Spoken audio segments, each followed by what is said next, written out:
What's up, podcast? Before we start today's episode, I just want to make sure that you guys are following and subscribing all of our content at svaofamerica.com/AssistanceHQ.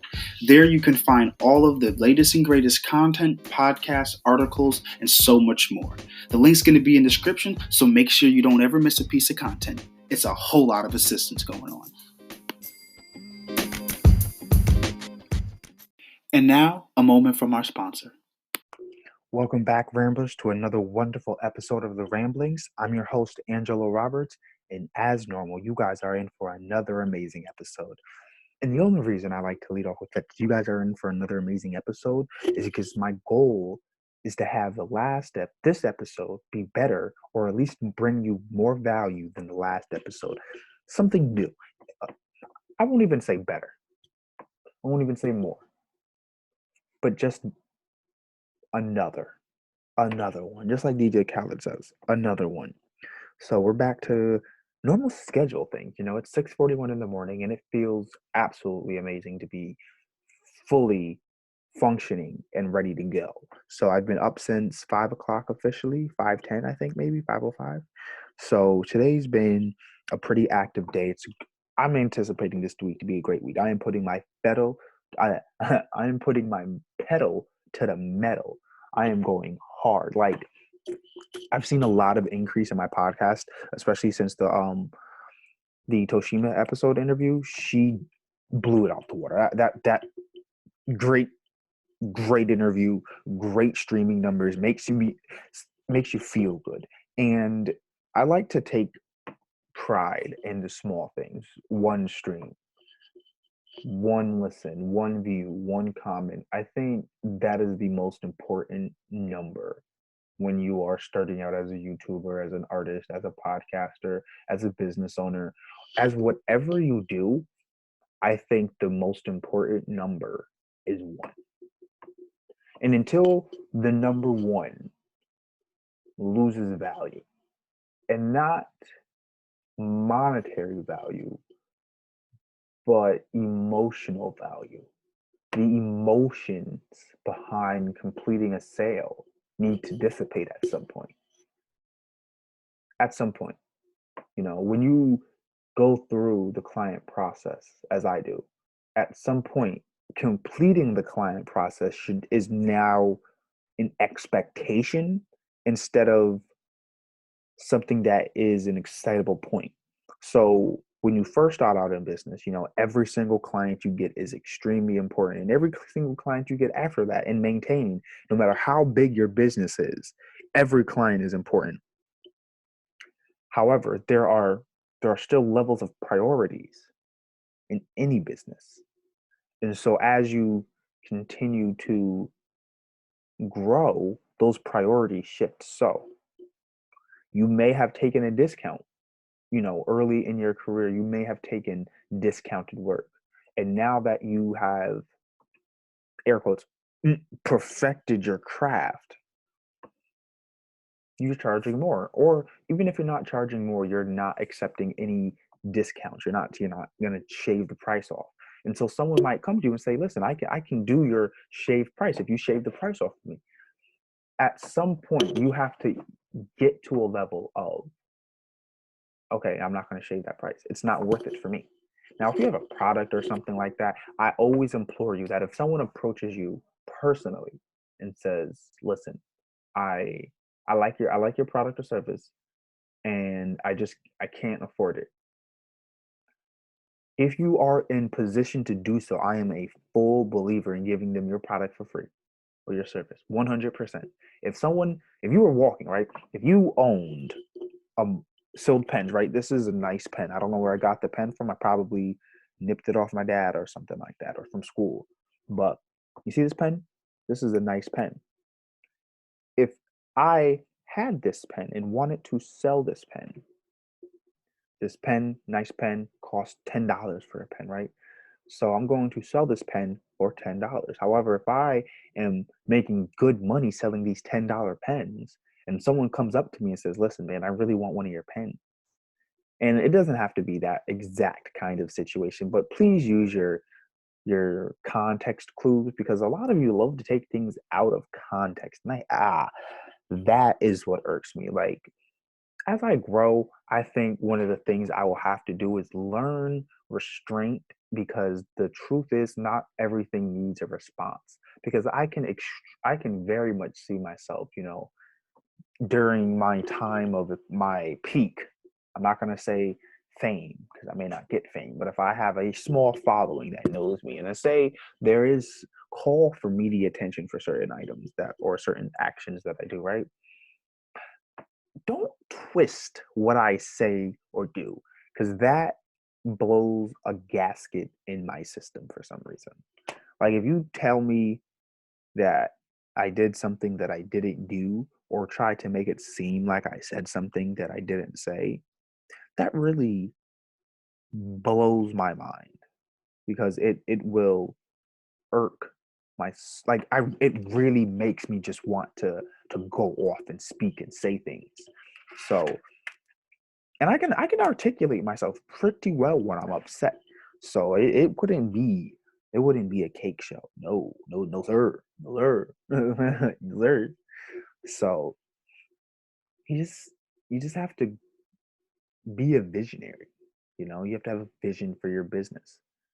So if you down the line aren't able to give out, a free product or a free trial of your service because they asked, because this person is probably even following you and like to work with you on some form. I am a firm believer in connecting with your core fan base.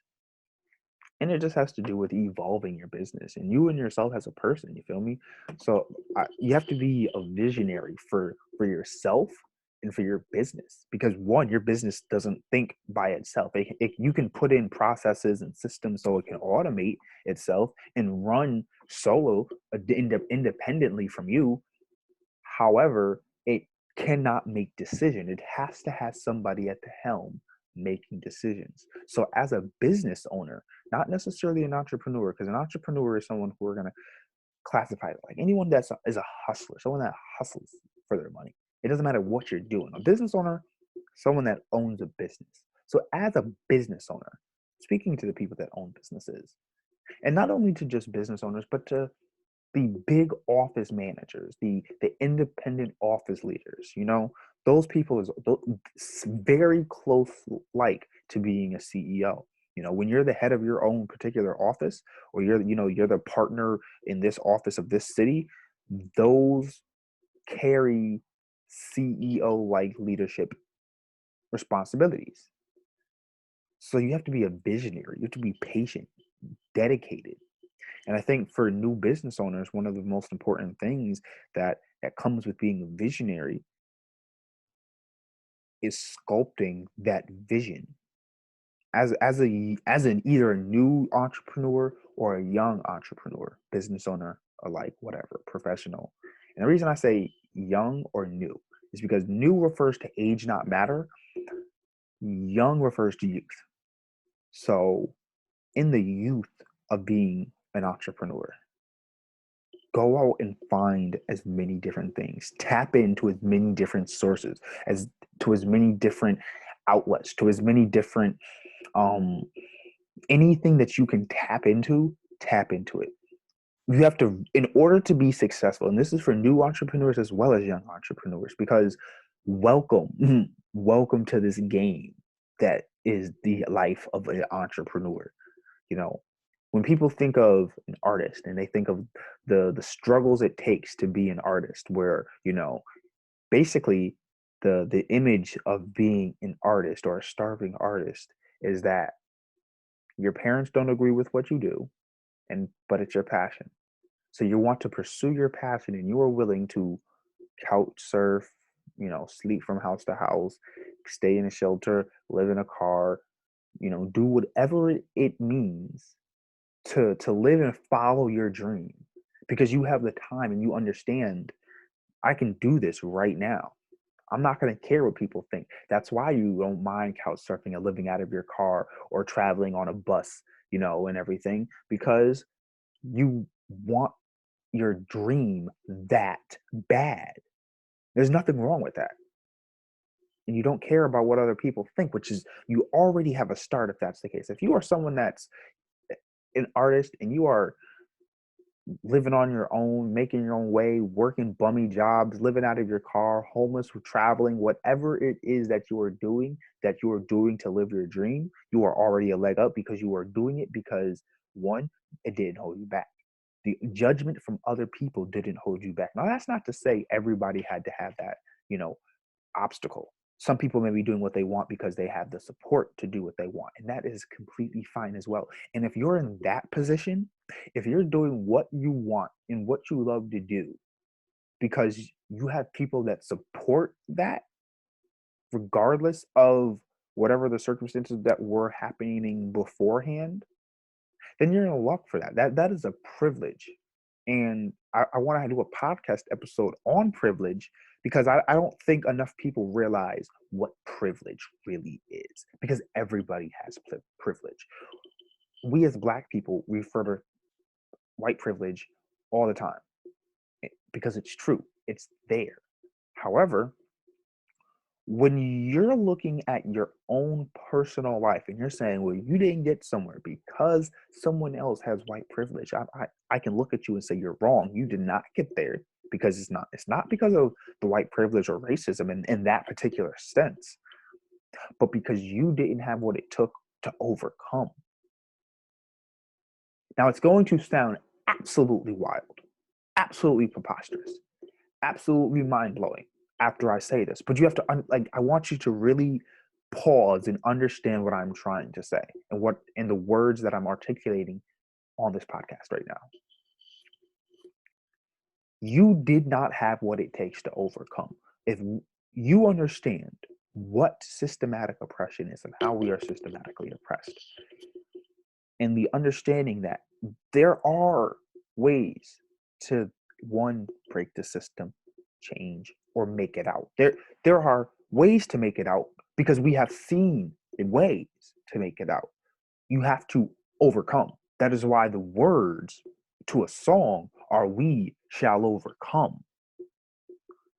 Now, when you really take into the thought of "we shall overcome," what are you overcoming? I'm not going to answer that. I want you to think, what are you overcoming? What are they singing about overcoming? What is their situation in which they're singing that song to overcome? What are they trying to overcome? Now, let me ask you, what is your goal? Your goal should be to overcome. Just let me say that your goal should be to overcome. No other words about it. Think. If you are trying to pursue something, explain to me in the age of 2020 how you can't find a way to make that happen. Now, I'm going to give you an extremely terrible scenario, but an extremely realistic scenario in which somebody makes it out. Because there's always a story. You cannot tell me a scenario in which someone did not make it unless they died. Which obviously that doesn't count as something that we can count because that person died. So, given the privilege of good health and living, because that's a privilege too, because you have to think of it like this. If you have the same 24 hours in a day, you are going to say that privilege exists because privilege does exist. White privilege is a thing. Look it up. You don't even have to look it up. Look out your window. White privilege is a thing. What we don't talk about in the business community amongst Black people, the urban culture, is that we have our own setbacks, our own stigmas. some people say, "Oh, I can't start a business because I want to help black people, and black people don't want to give black people business, so I can't start a business." That's not true. Black people do give black people business. You just have to find them, one, and your business may not be as big, too. So in that situation, if your goal is to make a living off of black people and only working with black people, then you have to do a better job at fixing your story or fixing your narrative or changing your brand. Because here's the thing, black people buy things. It's not about black people don't buy black. They buy things. And so what you have to do is put your thing either in the forefront where the eyes are, or have a product that is so outstanding, a service that is so outstanding that people cannot help to but talk about it. Because the biggest thing that I hear is, oh, I'm not going to shop with, black people until customer service gets better. So if that is the stereotype and you want to work with black people, what do you think you should focus on when it comes to your business? Customer service? Yes. Why? Because if your customer has a problem with the customer service, as a small business, they know their worth. Think of this. The customer understands their worth. You have to understand their worth, because the reason that that people think, and this just came to me, the reason that people think that they can do business however they want to do business and talk however they want to talk and can have bad customer service and all of these other things, it is because they have the mindset of a large corporation with the revenue, works, and consistency of a small business. That doesn't work. Why can Walmart give terrible customer service, promise to give more customer service, and not do so? Why? Because they know their worth. Walmart knows their worth, and not worth as in they're worth billions of dollars. No, they understand their worth on a non-monetary, or it's a financial level, but a non-monetary value, if you will. It has to do with monetary value, but the number is arbitrary. It's based on the person that you're talking to. This is what I mean. Walmart knows that if they screwed you over, right? Say they sold you a faulty product and they screwed you over. You could say, I will never shop at Walmart again. Will Walmart care? No. You know what? You know how I know? The person working at Walmart doesn't care. So let's put it like that. Walmart won't even know about it. That's how little and unimportant in this particular situation you are.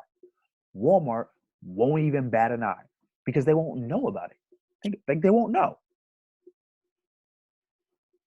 However, if you go to a mom and pop shop, if you go to your local corner store, and you say, "Hey man, let me get chips," and they're like, "Well, it's a 50-cent charge if you want to use your debit card, because you know how if you go to the corner store or something, they charge you to use your card." Baloney.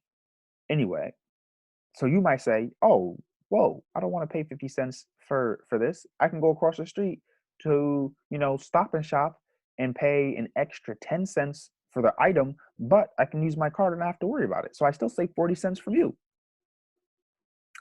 You now have you now have a moment in time as a business owner to either complete that transaction or lose the entire sale to your competitor. You know that you need that money. Walmart does not need that sale. That is the difference. So when you have the attitude of, I can lose this sale, there's an effect, a large effect in which they can handle. So, if this one person was so dissatisfied that they stood outside of Walmart and and deterred one out of every 10 people from entering, and Walmart took a 10,000 person loss, Walmart would still see profits and still be 100% profitable and be 100% fine. However, if someone stood outside of your business or went on social media and tried to deter your business, and one out of every 10 people were turned away, that would drop you significantly. One out of every 10 people would drop you significantly. And guess what?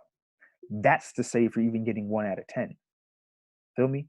So if you have a smaller fan base, they might deter because it's easier, because not as many. It's like if you went to Walmart and someone says, "Oh, I had a bad experience at Walmart. I'm not gonna go to Walmart." You shouldn't go to Walmart either. Okay, it's Walmart. I expect that at this point. Who cares? You're gonna go back in a week or a month. You're not gonna officially stop at shopping at Walmart. I mean, some people have, some people will. Some people say it and just don't do it. However, that's because they know Walmart doesn't care. They know that they will still keep going. Walmart will be there next week. As a customer, if I'm angry at you and I try to take business away from you by saying, yo, don't go there, and you're a small business, this is how the situation plays out. If you were a hair braider and you're not, you know, Supercuts. Supercuts can afford to lose to people like that. You, as a small hair time braider, cannot.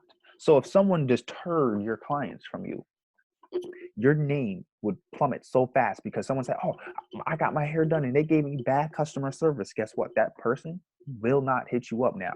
And not only will that person not hit you up, you can meet that person and offer your services to them. And because of what they heard from somebody else, they will be wary to deal with you.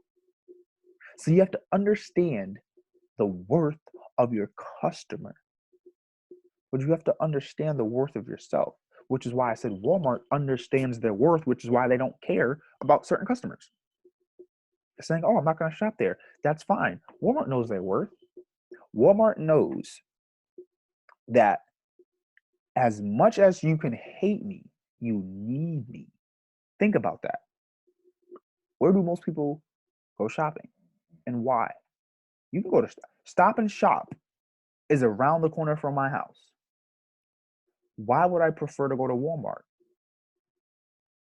Because of pricing, because of the items, like the large range of items. I can get toys, clothes, food, electronics. I can get so many different things all in one place for a cheap price. And so when you take a Walmart and put it in the hood, that's why it's so good. Why do you think they have amazing customer services in white areas? Why? One, Black people are only 13% of the population, 44 million out of 325 million. And then you have to take out children and incarcerated. So if I had to take a guess, that's like 50% of the population probably. So 20 million Black people, right? You can afford to lose 20 million customers technically. Probably. However, what you can't afford is to have the areas where people spend two, three, $400 per trip having bad customer service. You have to think about that. Walmart doesn't see it as a black white kind of thing, even though it is a black and white thing. And they may say it's not a black and white thing. It is a black and white thing, and it is racist. It is discriminatory. But it also is just how it is. They're looking at us not only as black or white people, primarily, they are looking at us as a dollar number. So if they looked at a store and they totaled up the amount of customers that that store had with the amount of revenue it brought in, we can basically say that this store had X amount of dollars per customer. However, if you go across the bridge to the other area, it has the exact same amount of revenue with less people. So that tells you that these people spend way more money than these people. So we want to make these people happy. These people are going to buy from us anyway because they need to buy from us. So they've like if you think of an algorithm and you think, okay, the algorithm says all of these people right here, basically are broke. The people that live in this area are broke because we have a lot of people coming to this store and not that much revenue for a lot of people. This store, however, has the same amount of revenue as the store A, but not as many people. Meaning the people over here, they shop more. What does that mean? The people that go to this Walmart in this area, the area of this location, that's a terrible way to say it. The location of this Walmart is in an area in which people spend more money. So what am I going? I am going to focus and concentrate my efforts onto the people that have a greater buying power that will hopefully influence their other friends of great buying power to shop where they shop at. My Walmart. That's how it goes. I'm sorry. It's not right, but it's how it works. And so you have to overcome all of that long-winded stuff to go back around into a full, complete circle to say, you have to overcome. Did you try hard enough? Tyler Perry was once homeless. Now he has the largest Hollywood studio, I think. The 300 acres. 300 acres. Think about that. A homeless black man went from homeless. Now I can see this right now. Let's see. When did Tyler Perry stop being homeless?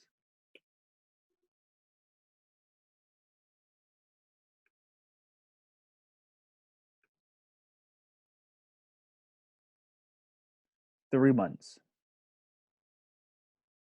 3 months. Okay, so 3 months he was homeless. And according to this, it's saying that he was poor, abused, homeless, and suicidal. So let's see his age. It says in his 20-year career. So Tyler Perry. Just Google it, right? Just some quick stuff, feel me? Tyler Perry is 50 years old and has been working since 1992.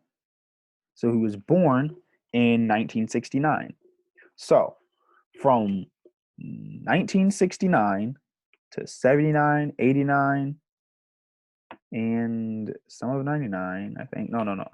Tyler Perry. So what did we say? 69 to 92.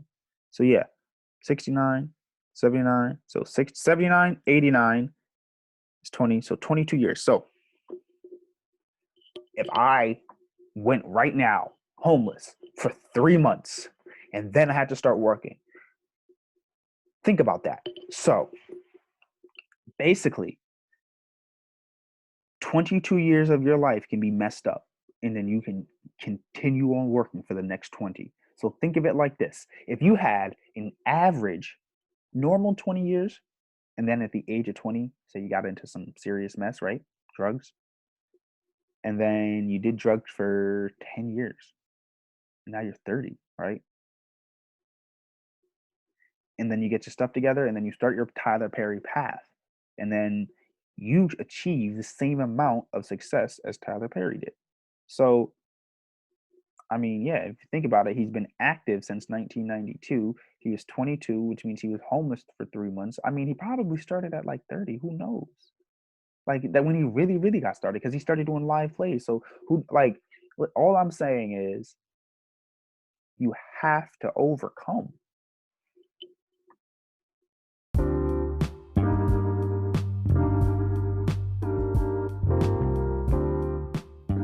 Hey Ramblers, before you go, make sure you're following us on social media at Assistance HQ across the board for all content and exclusives. And for an even more personal touch, subscribe to our weekly newsletter with the link in the description.